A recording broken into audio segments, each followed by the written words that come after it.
I think that meaning for their dream to become successful or to catch on or to, you know, um, I think that every single person, if they really follow like their own, how do I say this?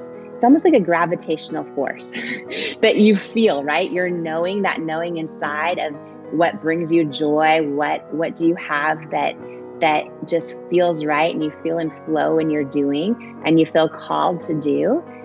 I feel like that's the magic, not do I have a specific problem for me that I need to solve. Before we talk about It Cosmetics, I'd like you to rewind a bit and share this concept that I first learned in your book, and that is that you were kind of always on a quest for achievement. And it was sort of how you were finding love. I mean, you were early in life, you were a very driven person. You were the high school valedictorian, you had a 4.0, you went on to become Miss Washington, you competed in the Miss USA pageant, you were a well-accomplished television journalist. Unpack this insight that you share around how perhaps your achievement of accomplishments and accolades was an attempt to find love. Yeah, lifelong journey on figuring that one out. And yeah, so I went through growing up with parents who worked super hard, like really, really hard. I was the first person in my family to ever go to college. And, you know, I started working really hard at a young age. So pushing grocery carts in the Safeway grocery parking lot. And I eventually was a waitress at Denny's to pay my way through school. And I always had, so two things on that, Scott. I always had this feeling inside, like even when I was waitressing Denny's, I didn't know one day I would be running $1 billion company and have a, you know, $1 billion exit to L'Oreal and all those other things. But I did know inside that I've always felt, I think God makes every one of us special. And I always had this feeling inside, like I was, you know, made for more, whether it was to give or to serve. I had something in me to offer the world, but I still doubted myself. And for many years of my life, and actually it's probably, a lot of people think my book is just, how did you build $1 billion company? It's really a book about how do you go from not believing in yourself to believing in yourself, and not trusting yourself to trusting yourself, and hearing your own gut and trusting it. Because I think that's really foundational for leadership, but also whether you want to build an amazing life or an amazing company or an amazing team. But that's very different than this idea of I need to achieve to have love, which was a big theme in my life. And I didn't realize that until I was an adult. I grew up with parents that worked all the time.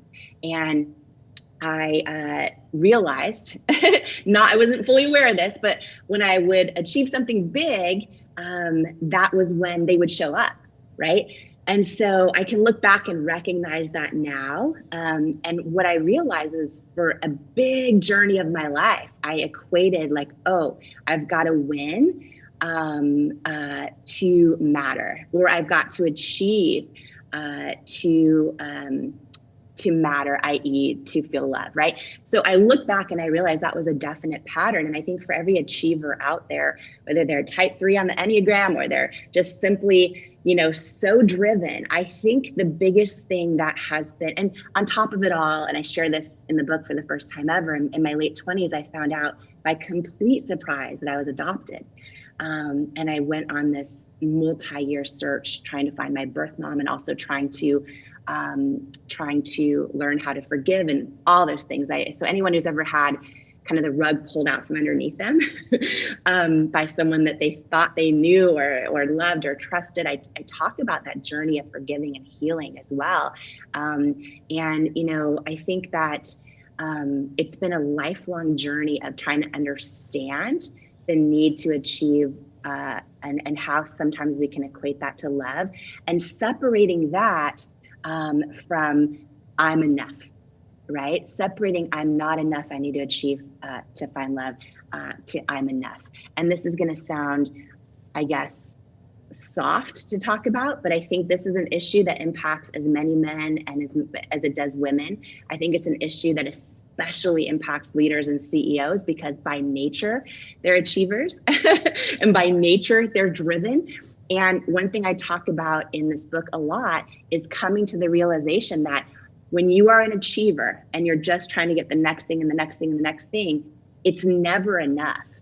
And it never actually brings fulfillment. And until what you're doing is completely bigger than yourself and in service to other people, that's really where joy and fulfillment in life comes in. It's also where joy and fulfillment as a leader comes in. It's where joy and fulfillment for your own teams comes in, right? To go back to like the why beneath the why, I mean, it was so much bigger than ourselves.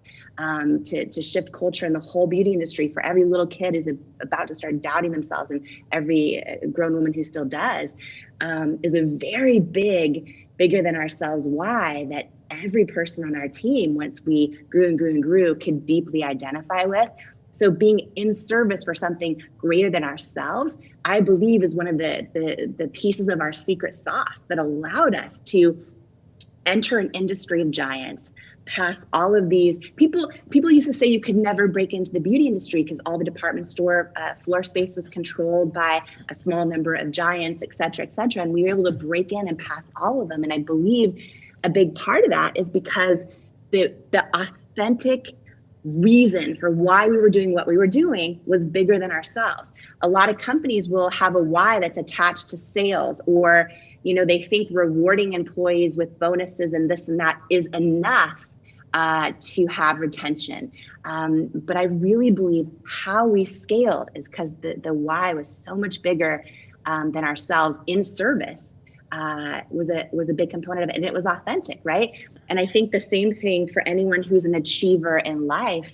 I think the same thing is true. Is a lot of times people who are achiever based continue to accomplish and achieve and get praise from the outside world because they have what the world tells them success looks like, but they're not fulfilled. And I think that step one is becoming aware of it. Oh, wow, I actually have thought accomplishment or achievement is significance or is love. And being aware of it, being like, that's not true, and we know it's not true because it never feels fulfilling when we achieve another thing, right? And then taking the step beyond to realize like, oh yeah, when I live my life in service of others, when I approach the day with, how can I give? How can I serve? I think it was my friend Brendan Burchard that said, like, when you walk in a room, instead of saying, look at me, you say, I see you, right? When we switch our mindset to that, whether it is in the workplace or in our daily lives, I think that is one of the foundational steps to overcoming that whole achiever thing. And it doesn't mean you're less competitive at all, but it means that your competition shifts. And what I mean by that is I talk a lot in the book about this journey of competition, this journey of how I saw the competitive landscape, this journey of how I made sure I didn't get distracted by what our competition was doing and let it tempt me or my teams to dilute their own secret sauce. And I talk a lot and believe it about realizing, like really realizing this lesson that I believe in every ounce of my being, which is that as individuals, we're not here on this earth to compete with anyone else. We're here to compete with the person God made us capable of becoming, right? And when I think of who God made me capable of becoming, I know I'm nowhere there yet. And I know that person, while I want to give and serve and all that, who he made me capable of becoming kind of has nothing to do with titles or accolades or things I achieve or money in the bank. It's, am I serving at the highest level? Am I using everything that he gave me to live in a life of service that actually makes a difference for other people? And so for me, when we measure our own achievement that way, that's when it becomes fulfilling. And so it's been a big life lesson for me. And I still right now, and I'm sure Scott, you do as well, know so many people that the world tells them every day that what they're doing is successful, but they're not happy. And I think it's because they haven't crossed that threshold from achievement for themselves to none of those things matter. What matters is, am I living a life in service that's greater than myself? Am I using all the gifts and talents that I've been blessed to be born with to live a life in service and make a difference. And that can come at the core of every for-profit company and for-profit leader, as well as, of course, nonprofit and everything else. But that's an internal, like leadership is an internal job first. Jamie, so beautifully said. It's an incredible story, and you unpack it in your book, Believe It, how to go from underestimated to unstoppable, and that's exactly what you've done. And it's such an incredible story because it's all of us as entrepreneurs out there where you go, I'm just crazy enough to think this will work, and ignorance is bliss because I don't know what I don't know, and therefore I'm willing to charge hell with a water pistol to make this happen. Would you credit that still small voice for carrying you through those really hard moments? Because most entrepreneurs, if they do it for the wrong reasons, they give up.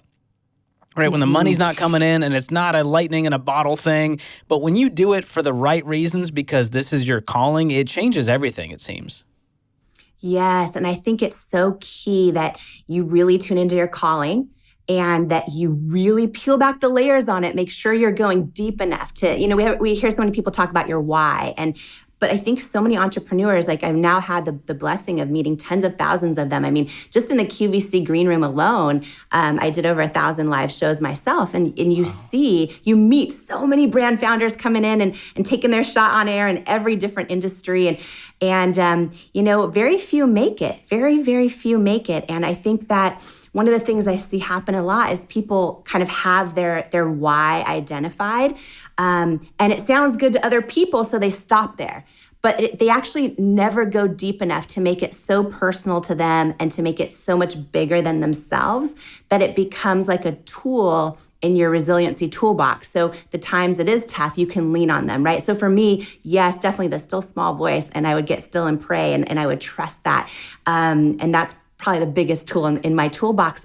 But another one is just that. It's, really identifying your why. And we hear that a lot, and people do it wrong. And what I mean by that is, I had this, here's an example is I had this skin condition. So I could have said, well, my why is to just create products that help people like me and people that have given up on makeup or whatever it might be. And if I shared that why with someone else, I just want to help so many people, it would sound really good and I would get congratulated for it. Like, oh, that's great. But what one of the things I did early on, and this was out of sheer grace, I didn't even know the power of this yet, but I identified something so deep. When I realized I couldn't find any products that worked for me, I realized also, George, like my whole life, even as a little girl, I would see these beauty ads on television and in magazines, and I loved them and I aspired to look like them, but they always kind of made me feel like I wasn't enough. And I realized when I'm sitting there anchoring the news with this skin condition, and I can't find anything that works for me, and I'm like, I don't understand. There's hundreds, thousands of companies. Why does nothing work for me? Then I realized I've never seen a model with bright red rosacea on her face saying, try this makeup. And what I realized was like, wow, in this moment, I realized this calling that was so deep, a why that was so deep. I realized I don't just want to launch a product and one that works, that's really good, that helps people. Like, what if, and this was a God-sized dream for someone sitting there with no money and no worldly qualifications. But I sat there and had this God-sized dream moment where I was like, what if, I'll launch these products, but what if I can actually put real people as models, like all ages, shapes, sizes, skin tones, skin challenges, and what if I, can call them beautiful as models and mean it, and what if I can shift actual culture in the beauty industry in terms of the definition of beauty for every little girl out there who's about to start doubting herself and every grown woman who still does. So it was like this deep, painful why that felt personal to me, but it felt bigger than myself. And what happened, George, and this is so important because so many entrepreneurs, they stop at the why that everyone claps for. But what I realized was this was so meaningful to me that on those, days and weeks and months and years where it was constant rejection and I didn't know how we were going to make it, like I knew that why was so much bigger than the rejection I just got. And what happened is as we built the team, we brought on eventually over 1,000 employees, that why was so personal to them as well in their own way.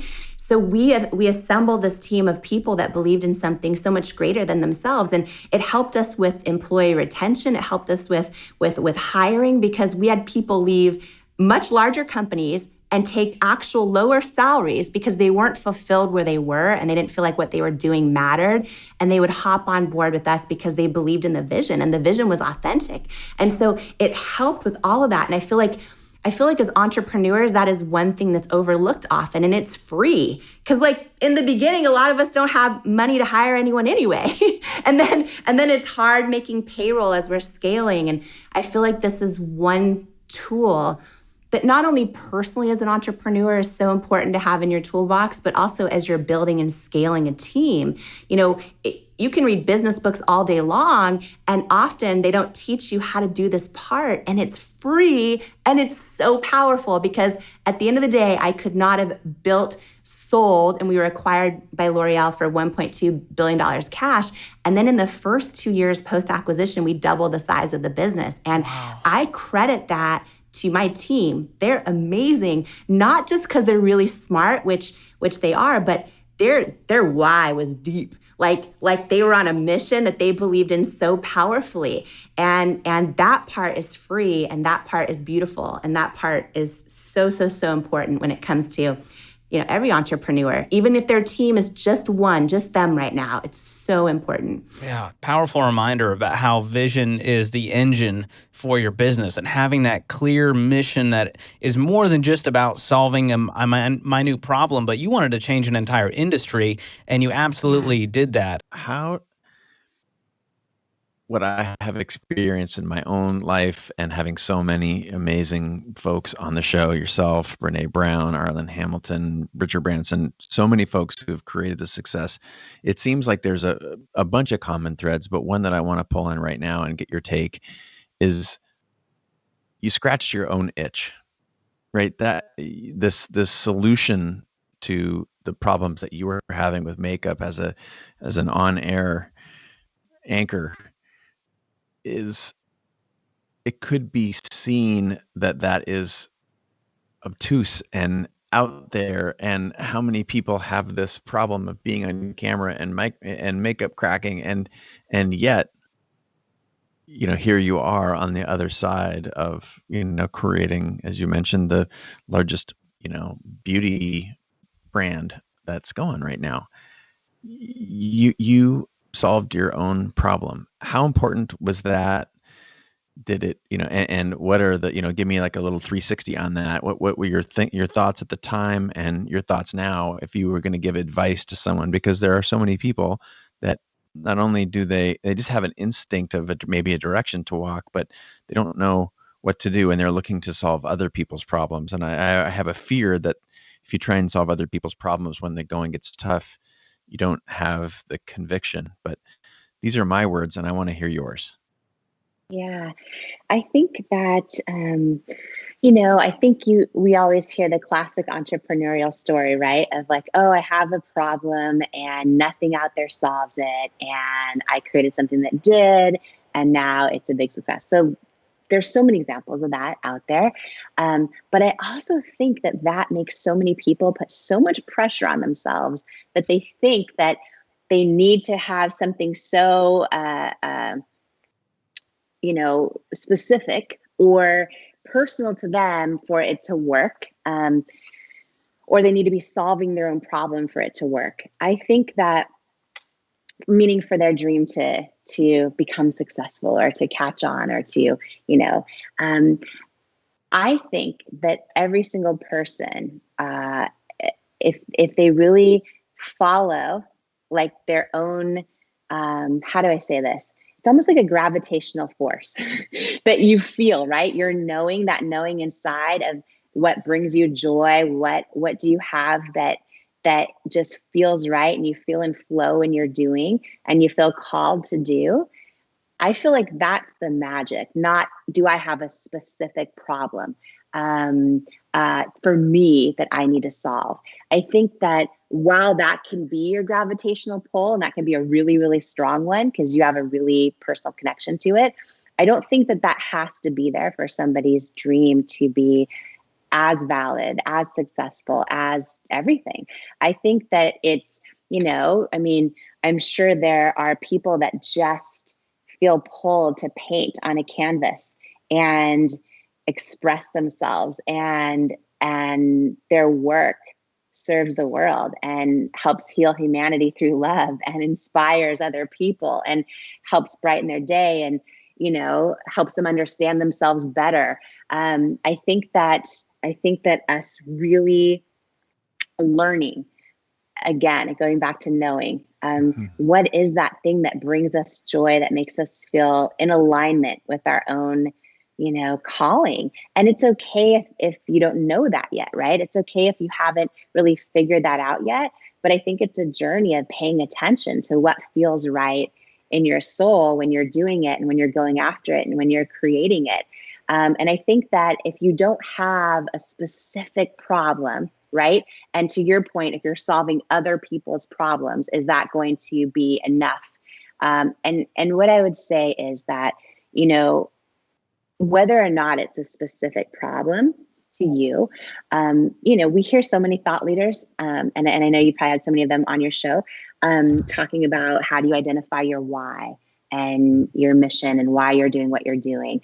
And I think that, the biggest mistake I see people make in going after their dreams, or why they quit, even though they keep feeling like they're supposed to keep going, but they quit. I think a lot of people identify a why or their mission for why they're doing what they're doing. I think they identify one that sounds really good and it makes a lot of sense. And when they share it with other people, they're like, oh, that's so good. But at the end of the day, it's not deep enough and it's not meaningful enough to them personally to keep going when times are tough. And so if your problem you're solving isn't personal to you, I think whatever you're doing can equally work if your why is deep enough and personal enough to you. And an example of this would be, talking about solving other people's problems. So if I had created my makeup company and said, oh, I want to solve my own skin problems, I don't think that alone is a deep enough why, honestly, for me. If it was, oh, I want to help so many other women, right? This would be an example of one that sounds so good. I want to help millions of other women solve their skin problems. And that was my why. If I shared that with anyone else, they'd be like, you're amazing. That's so great. But like, is that really deep enough to keep me going every time I got knocked down for years? And so, or I want to make a lot of money, or I want to pay for my kids' college one day, whatever it is.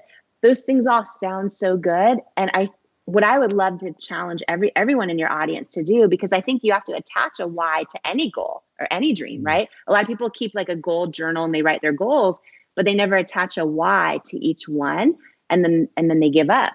I would challenge everyone for whether it's their creation or why they're creating, or their passion, or even their hobby, or a personal goal, or their business goal, is to really know your why, but then go, wait a minute, can I peel back the layers on this why and go way deeper?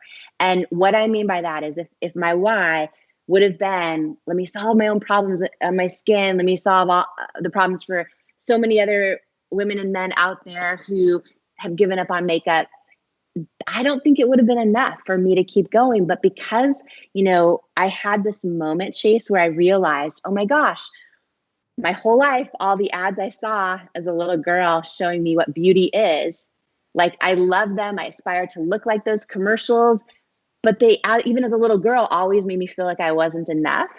And my vision of trying to create a beauty company that redefined what beauty looks like for every little girl out there who's about to start doubting herself, and every grown person who still does. Like, that why was so painful to me from a whole life of identifying why it mattered to me to do this, that's really one of the biggest things that helped keep me going also during all the times of getting knocked down, or hearing no again, or when self-doubt would enter my head again. And so I don't think that your company or your business has to be solving your own problem, but I do think that it has to be attached to a why that is so deeply personal to you, that it helps sustain you in those times when it feels like you're the only person believing in yourself. Again, thank you so much. The book is incredible. How has serving people helped you? It's not in any of the things we were going to talk about, but, you know, probably more than anybody you know, and certainly in your case more than anybody I know, like, we're really doing whatever this is we're doing for service for you and I. Neither one of us financially have a need to do it. I gave away all the proceeds from my book. You're doing the same thing. Yeah. How is service to other people changed your life or created more bliss in your own life? I just want to know that, because for me, I feel the most worthy oftentimes in my life when I'm in the service of somebody else. Yes. You know, I actually feel worthy. I don't always feel worthy that I'm capable of doing it, but when I'm in the effort and attempt to serve somebody, I feel more connected with my own worth when I'm serving another person. Yeah. So, you know, in the book Worthy, there's a whole chapter on fulfillment, right? And first of all, self-worth is the most critical piece, because you can do everything right. You can have self-confidence, you can be growing, you can be contributing and serving. But if you don't have self-worth, you're never going to feel truly fulfilled. So you have to have self-worth, which of course the book's packed with how do you build that, right? But then you also need self-confidence, and you also need growth. You need to be growing, stretching, like in some area of your life. And it could be simple things like growing in your faith or growing in your golf game, right? It doesn't matter what it is. You have to be growing to feel fulfilled, but you also have to be contributing, meaning doing something bigger than yourself. And a lot of people miss that. They think, oh, if I just make enough money, if I just have enough people love me on social media, if I just whatever it might be, if you are not contributing, you'll never feel that deep source of purpose and fulfillment. And two big ways on how, like, well, how do I contribute? I have nothing to offer. So many people think that, right? And you and I have a friend, Rory, that always talks about how we're best positioned to serve the person we once were. And another way to put that is, so often the pain we've gone through, the setbacks, the things that sucked, right? It's like when we're able to then use those and help other people make it through the things we've gotten through, it brings a deep sense of purpose and also understanding of the cadence of the calling of our life and everything we've gone through. But also there's simple ways to give back. I mean, literally just smiling at a neighbor. I mean, it is that simple. There are people, so many people, I'm going to cry if I think about this and talk about this, but so many of us, if you make eye contact, and Ed, you're one of the best people I've ever met at this. I feel like it's why we're such good friends, because we both see this in other people. You're one of the best people I've ever met at seeing other people, like truly seeing other people. Let's just be real. We both know you're the best at that. You're amazing at it. And anyone who wants to go, how do I serve? You know how you serve? Walk into the coffee shop or wherever you're at and see someone. Actually see somebody and just say hi, or how are you? Or, you know, I almost guarantee you I'm going to cry. I almost guarantee you for so many people, if you walk into anywhere, any room you're in today in your life and you actually just see somebody, you're probably going to be the only person that day that sees them. You're so brilliant. You're so brilliant. So where I started practicing this was in places like coffee shops, because I didn't feel worthy to do it in like business environments. So I actually practiced it like in grocery stores and coffee shops, and I recommend everybody do it. And so let's just say you went to order your coffee and the barista's there. Hey, what can I get you? Welcome. And you just take a second and there's a pause. I do this now as who I am, but at first I had to practice. And so I would let them pause and I'd go, hey, how are you? And I'll just take a second. How are you today? And you look at them and you hold the glance and actually wait for them to answer you. They feel that energy. And the first few times I did it, it was awkward. And then I went, wow, I get the added bonus to my coffee today. I connected with this human being. Yes. And as I'm walking out, I felt better. I know they felt better, but I felt better. What I didn't know until I read your book is I actually felt a little bit more worthy. And then when I went into business meetings, I had a little bit more of the worthy bucket filled up because I did exactly in the exact environment. You go to a cashier at a grocery store. How are you today?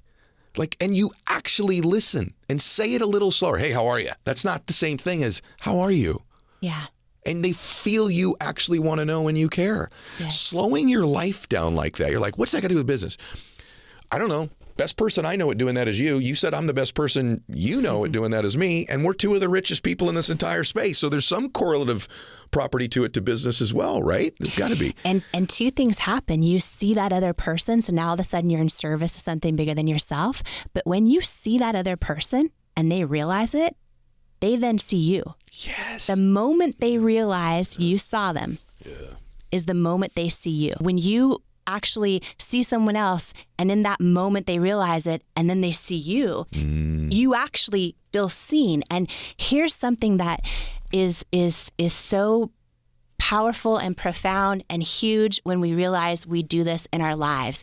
Is so many of us, and I'm talking about no matter where you're at in your career or your goals or your ambitions or the version of success in your life that the world celebrates, right? Whether it's having the kids and the whatever it is, no matter where you're at in that, like we are so tempted always to actually still live our lives hiding in plain sight. Never actually showing who we truly are, never actually allowing our true self to be seen, right? Just showing up with the parts of us that the world celebrates. And we start creating barriers of disconnection in our lives. But more than that, right? And we wonder why we're not fulfilled in relationships. But more than that is we create a barrier of disconnection with ourselves. We don't actually see ourselves. And just to give this analogy, for everyone listening, right? For you, for me, for everyone watching us, is maybe you remember the moment as like a little kid in class, and think back to when you were a little kid, maybe 3, 4, 5, 6, 7, 8, the very first moment when you knew the answer, but you decided for the first time ever not to raise your hand because you thought, well, what if I'm wrong? What if I get made fun of? What if I no longer belong after I do that? And that is the for so many people, the moment that self-doubt starts to set in, the moment we become aware of these things, the moment we start to shrink our self-worth and our self-confidence. And so that moment we start hiding in plain sight. And then what does that look like today as an adult? For a lot of people, it looks like, oh, you're on a Zoom meeting with your team and you have an idea, but you don't raise your hand. You don't share it, just in case it sucks, right? It looks like, oh, you're the boss and maybe you're crushing it and you're hitting numbers every single quarter, but you actually have some novel ideas to innovate and move your company or your industry forward, but you're not going to do them because you're scared to take a risk, right? Because you're crushing it now. That is hiding in plain sight. It looks like maybe you're the extrovert that walks into the room and can entertain everyone else, but no one actually knows what you're really dealing with. Yes. Right? You're hiding in plain sight. That's the most profound thing. You said that the other day. I do feel like people hide in plain sight. Yep. By the way, ask yourself, am I doing that? Yeah. Am I playing small? Am I shrinking? Do I not raise the proverbial hand in so many moments in my life when I could step forward and take my power? And to add to that too, Ed, is when you ask yourself this, right? What are the ways you're hiding in plain sight in your life? And it might be in work. It might be in your romantic relationship. It might be in your friendships. Do you know how many people feel like they've got to play a part to fit into a friend group? But then they feel lonely because those friends actually don't know them for who they truly are. There's so many ways we're hiding in plain sight so often in our lives. And the most important thing you can do is not just identify it. And I take you through so many exercises on how to do this in Worthy, in the book coming out, which you can pre-order now and get a special live Zoom with Ed and me if you do it. Worthybook.com/Ed. Okay. That's right. And it's going to go away. So do it now. But I go deep in this because the most important thing is not just to identify in your life all the ways you're hiding in plain sight, all the ways that self-doubt is impacting your life, but then to identify what is hiding in plain sight already cost you in your life. What does it cost you in your goals and dreams? What does it cost you in the depth of connection you have in your relationships and in your friendships, right? What does it cost you? Mm-hmm. And then when you really go through the work of going, what will it cost you 5, 10 years from now if you don't change? And you start really opening your eyes. We're always wired as human beings to avoid pain. And when you when you really do the work here and you understand what it's going to cost you, what it has cost you, what it will cost you, that pain will be greater than the pain of, you know what, I might get rejected, I might lose some friends, I might be embarrassed, people might not get me, but I'm not going to hide anymore. Yeah. I'm going to show up and I'm going to be seen. Like, not just the parts of me I think I need to be, but like the true parts of me. I am so blessed to have friends like you who sharpen me all the time. That is so, so, so important. And also, you don't need to hold out for a hero in order to go after your dreams. You don't need it. It's an excuse. It's a lie. It is an indication of unworthiness to believe that we need somebody else before we're enough. Or once that, person shows up and I'm married, then I'll be enough. Once I have kids in my life, then I'll be enough. Once I get that dream mentor, then my business will take off. All of it is a lie. It's a lie that leads to self-doubt. And it's why I wrote this book, because it's packed with truths that wake up worthiness. Because when you don't soar to the level of your hopes and dreams in life, you always will plateau at the level of your self-worth. Yes. And when you get that right, it changes everything. And by the way, I'm getting so fired up, not to like go into the personal growth world or anything, but so what I realized is, like, so much of the work you hear thought leaders doing around overcoming limiting beliefs, you might have a limiting belief that you'll never make a lot of money, or you're too young or too old, or whatever it might be. You can do all the work of overcoming those limiting beliefs. But if you do not do the work on overcoming the limiting beliefs about worthiness, it does not matter, because you can accomplish everything again and go, okay, I believe I'm smart enough now. I believe all the things. Those are building your self-confidence. If you don't do that innate work of building your worthiness, then you'll sabotage all the stuff that you bring into your life. You also have made a huge difference in women's lives around the world because you are extraordinarily philanthropic. $40 million worth of product and monetary donations to people that are struggling with cancer. And what is next for you? Because you are right now in the middle of figuring out on this next leg of the journey called life what your purpose is and what your next thing is going to be. What tools are you using, or how are you thinking about it? And it's really important topic because so many people, particularly after the last 3 years, have had a profound life change thrust on them. Yes. And they're looking ahead at an open road, wondering what their purpose is going to be, what they're going to do. Can you just speak to that person for a minute about how you're going about figuring it out? Yeah. So one thing I just want to remind everyone too, Mel, because I think people put so much pressure on themselves that their purpose has to be their job or their next job. And a lot of times we can be doing a job that's fine. And maybe for family reasons, we need that health coverage and we need that paycheck, and your purpose can be found in the things you do outside of that, right? There's a lot of ways to listen to that knowing and your gut, and then when it feels right, that's aligned with who you're born to be and how you're born to show up in the world. And so for me right now, there's that famous saying, just because you can, should you, right? There's a big part of me now with all these, could I go launch a bunch of businesses? Yes. Right. And what I feel drawn to is literally, because here's the deal. Yes, I've built a $1 billion business. Yes, I have other companies that I invest in. You also are married and you have 2 beautiful children. Yes, a And 2-year-old and a you're 4-year-old. incredibly devoted to your family. Well, and here's the thing, is like, that's all part of my story. But when I look at my real story, it meaning the part that ties deeply to my purpose, like my real story is a girl who went from not believing in herself to learning how to.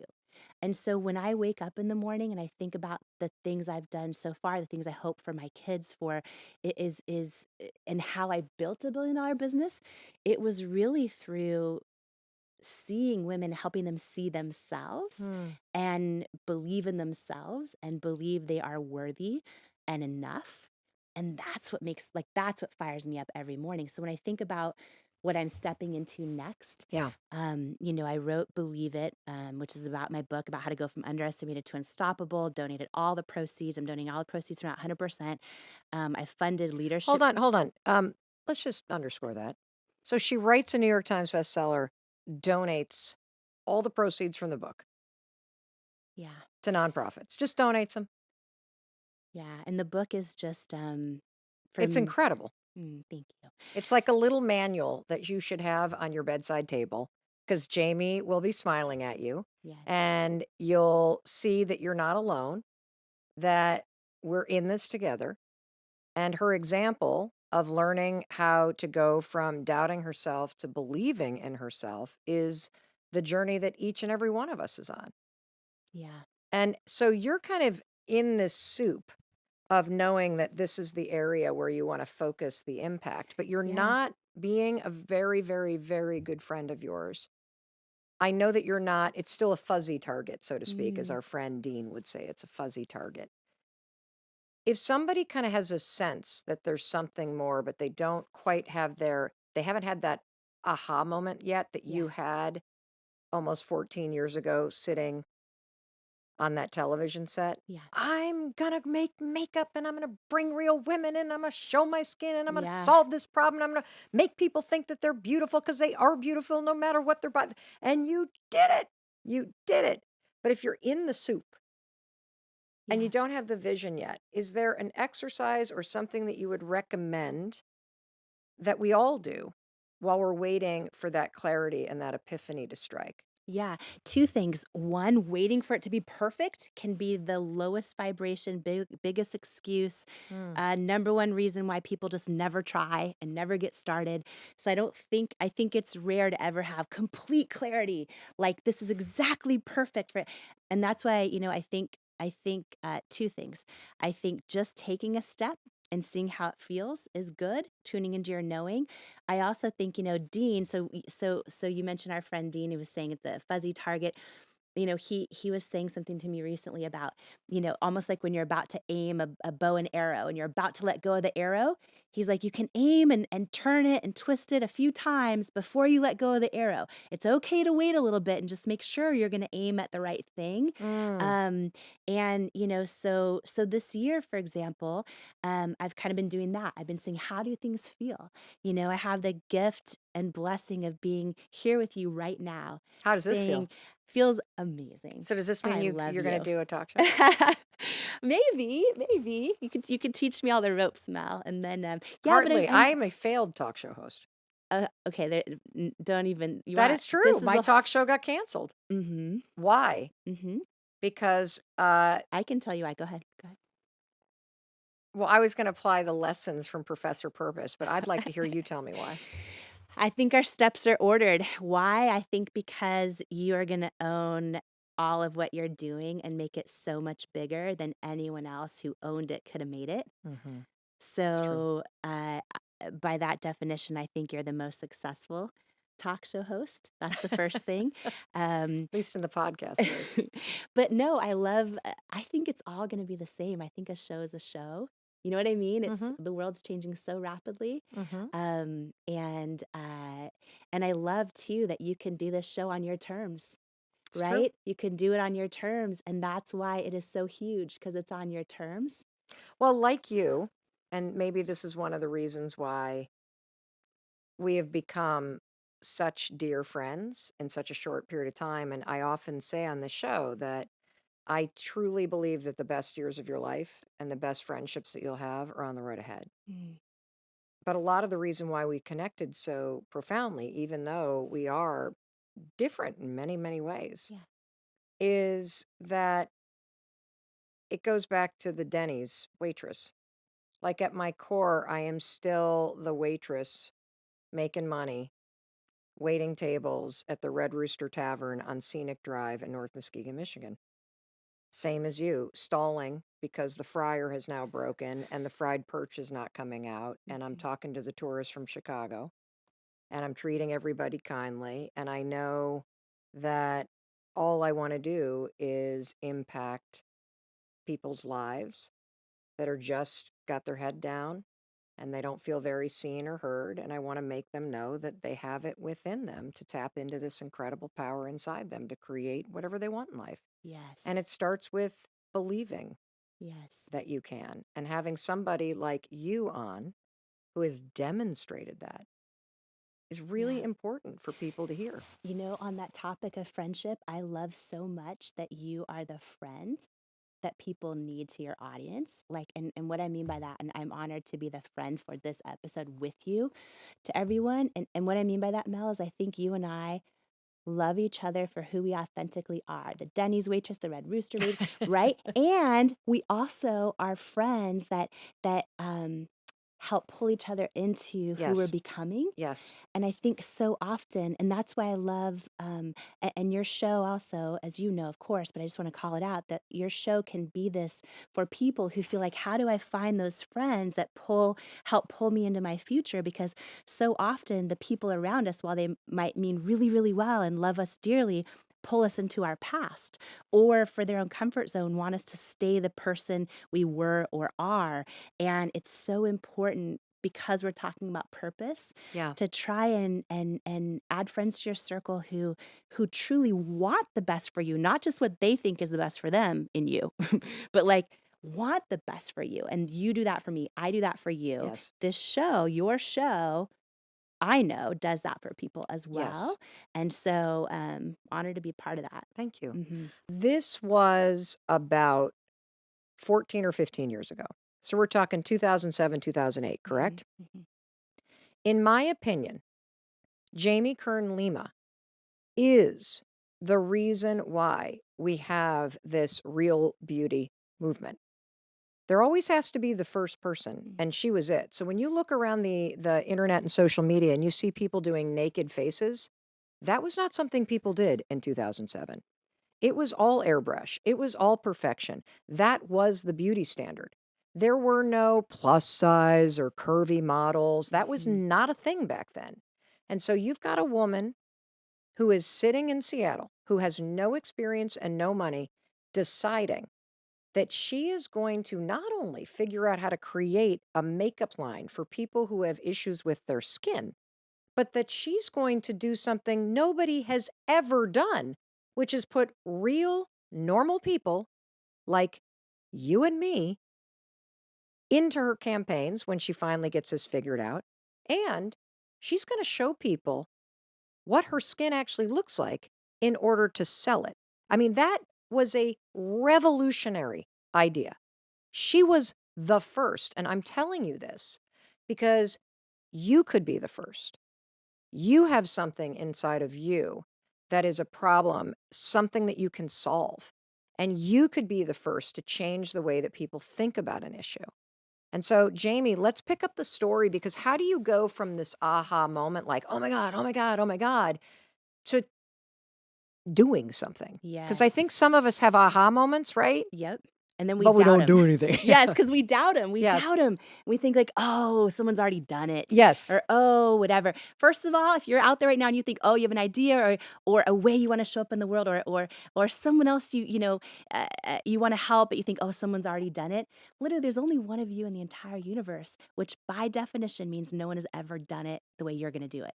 So when I launched this, Say that again, Jamie, for the people that are like, whoa, whoa, whoa, kids, calm down. Wait, Jamie just said something. I was doing my dishes. Say that again. Talk about the fact that this matters. This is huge, because I think the biggest reason we talk ourselves out of things is we think, oh, someone's already done it. Yes. Someone's already done it before, who must be smarter than me or more talented or more whatever it is than me.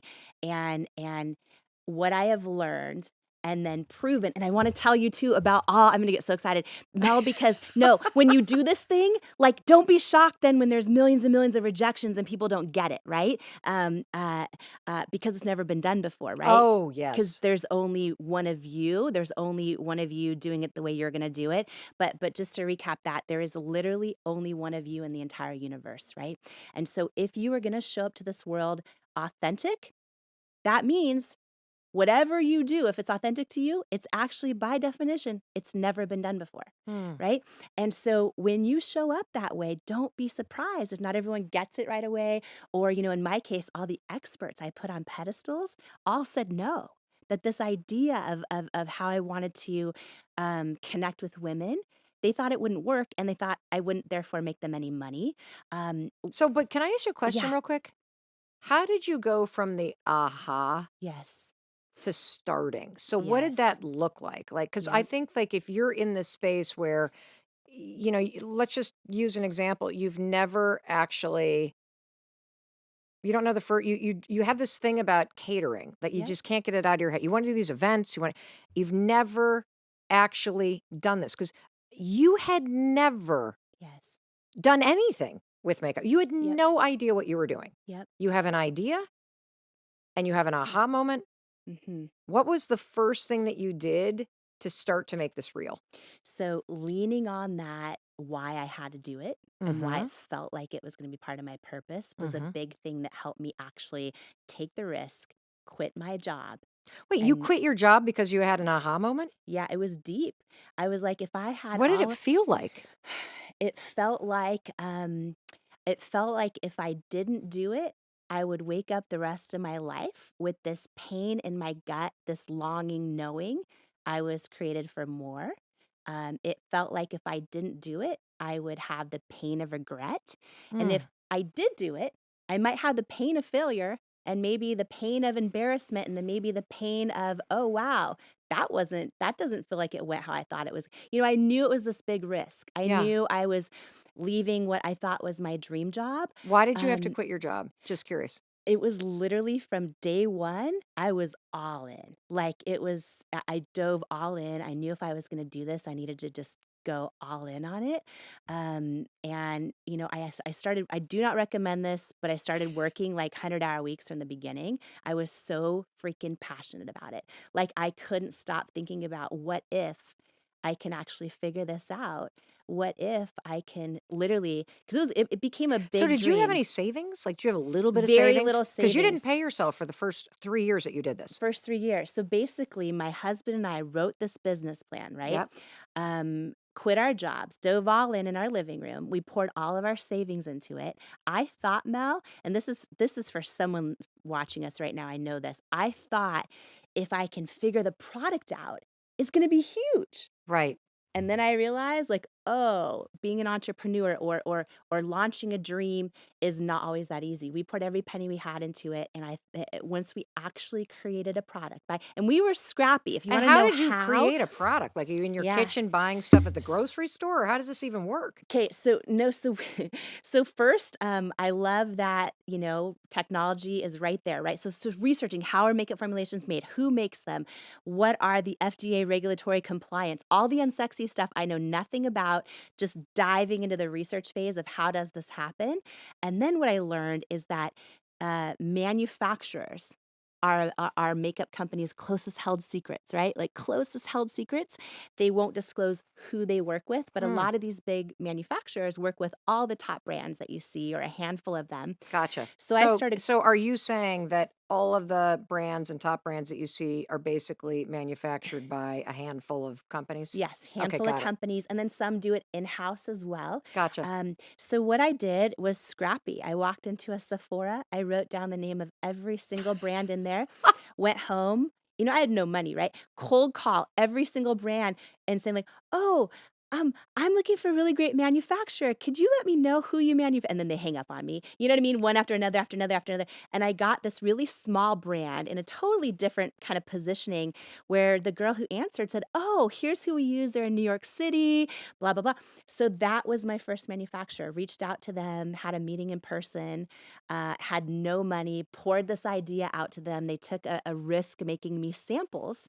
And that's how it started, was just really being scrappy, and trying to figure it out. All of our money had went into the product development formula and the Yep. advisory board of the product. Yep. And I thought, okay, now we have a product that works for me, right? This was after hundreds of formula iterations. I thought that was going to be it. So is this like year 1 or year 2? Like, how long did this take? Yeah, it took a good first year to Okay. get that product. And then what I started doing was sending it to everyone I thought was just going to believe in me instantly. So I sent it to Sephora and Ulta Beauty and all the department stores and all of the online retailers, QVC, which is, live television shopping channel. And I thought, oh my gosh, this is going to be huge. Every single one of them said no after no after no after no. And to your point, it became 3 years of not being able to pay myself, 3 years of hundreds and hundreds and hundreds of no's, of crying myself to sleep at night. Were you and your husband like fighting like crazy? Like, you should go back to work. You should, but why do we do that? Like, were you like doing that? You want to know what it was? Yeah. We still believed in it, but we weren't sure how we were going to make it. It was like friends and family that were like, wait, you quit your job? Are you sure you should have quit your job? Or wait, you still haven't made any money? Like, it's been 3 years, right? So you hear all of this, the voices get so loud. Yeah. The loudest, though, were my own self-doubt. Sometimes we take a chance and go for something because our gut is telling us to do it. And then all of a sudden you face all this opposition and you start to question, is my gut wrong? Is my knowing wrong? And there were so many times where I would literally get this another brutal no from, Sephora or QVC or whoever it was. And I would just literally cry myself to sleep. I would pray about it and be like, God, I feel like I'm supposed to be doing this, but nothing is going right. So let's just pause in that moment, because I get a lot of questions from listeners who, because of the things that have happened in their past, Yeah. they don't know how to trust their intuition. Yeah. And I get a lot of questions about decision making and how to truly, in a situation like this, where you are burning through your entire life savings, Yeah. you have left your dream job, you have gotten no after no after no after no after no. How do you stay connected to your intuition in a Mhm. situation like that? Mhm. What tool do you have, or what advice can you give to somebody who's having trouble hearing what the right decision is Mhm. in that kind of situation? Yeah.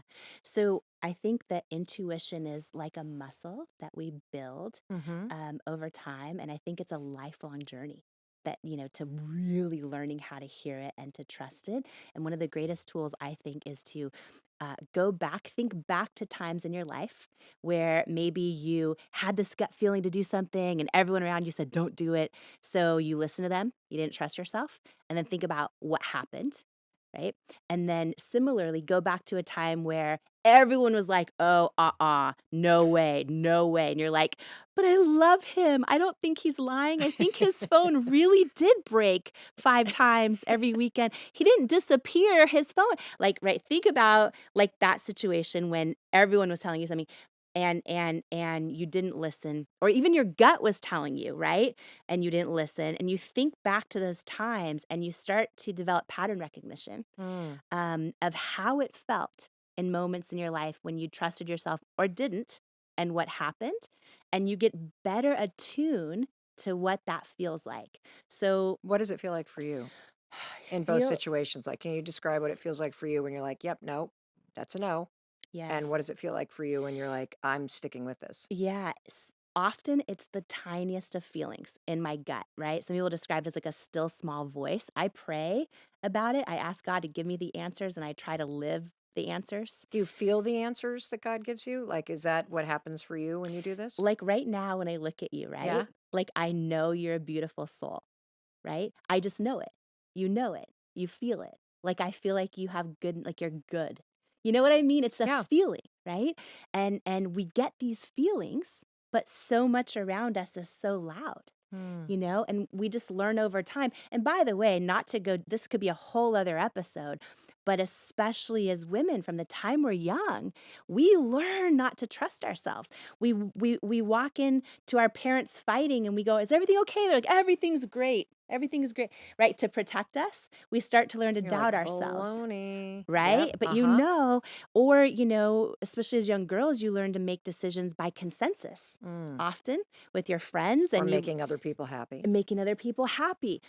People pleasing. We're rewarded for pleasing everyone else and almost ignoring what we feel. So if you're someone who's an adult right now going, "I don't even know how to hear my own gut or trust myself," that's why we've been trained out of learning how to do it, right? So it takes intentionality and really deciding, "Oh, you know what? I'm going to put in some time, even if it's 5 minutes a day, just to thinking about moments in my life where I trusted myself, where I didn't." And if you don't remember any of them, start now. You know what you just inspired me to think about? I don't even know if it's possible to do this, but imagine if you could go through the rest of today and only make decisions that align with what you truly want. If you Yes. don't want to go to that party tonight, don't go. If a friend asks you something and you feel obligated out of guilt to lend them that thing, don't actually lend them the thing. Yeah.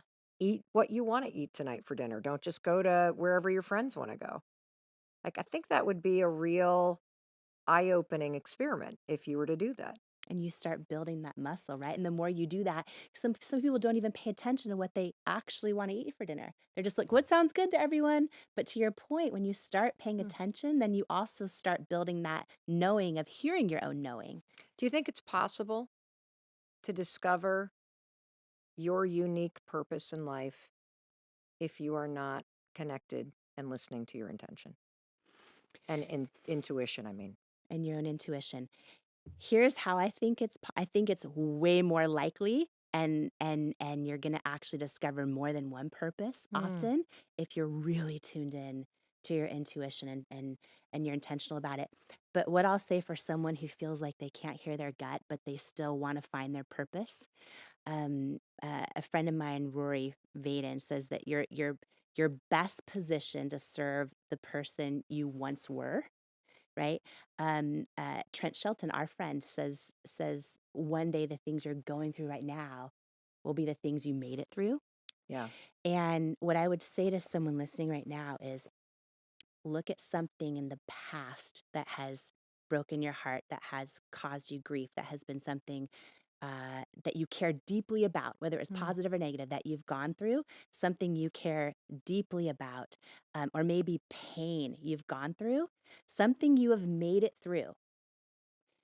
I believe often when we go through the hardest times in our life, Yep. it's for one of two reasons. What are they? It is to either equip us with the strength we need to carry the weight of our success that's to come, to carry the weight of our purpose that's to come, or we've gone through these horrible, unspeakable times, things we would never want to happen to us again in our life, because we're actually going to get our greatest source of fulfillment and purpose by one day helping someone else who's going through them.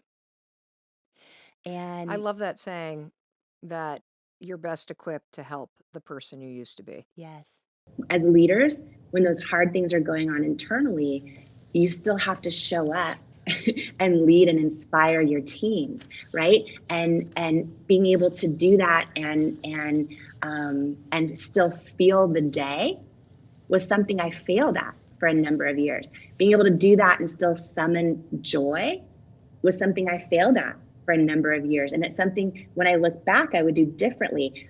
It got to the point where, you know, I was so burnt out and driving myself so hard in the business so hard that, you know, and my husband was too.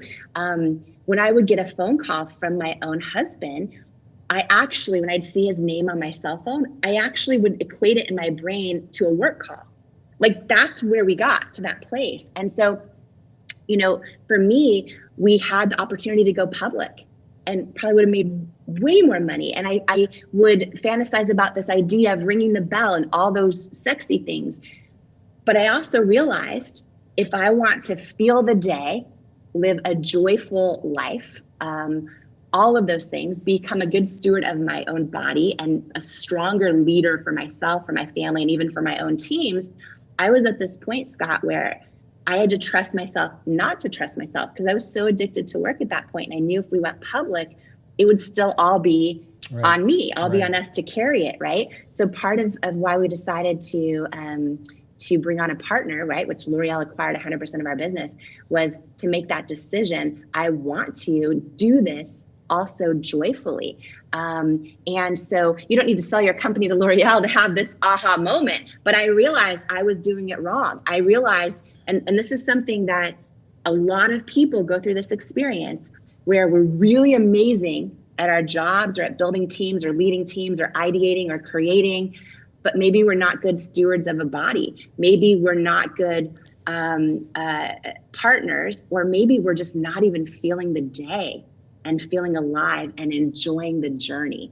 And so for me, having that epiphany was huge, because if I could do it over again, and I protected my teams, I made sure that, that they really were always inspired, that they, we did things that filled everyone else with joy. But as a leader internally, that was a journey for me to try and get to that point of realization, of celebrating the wins. And so, I have to do that intentionally now. I have to be super intentional about celebrating wins. When Believe It just made the New York Times bestseller list, that night I had so much to do.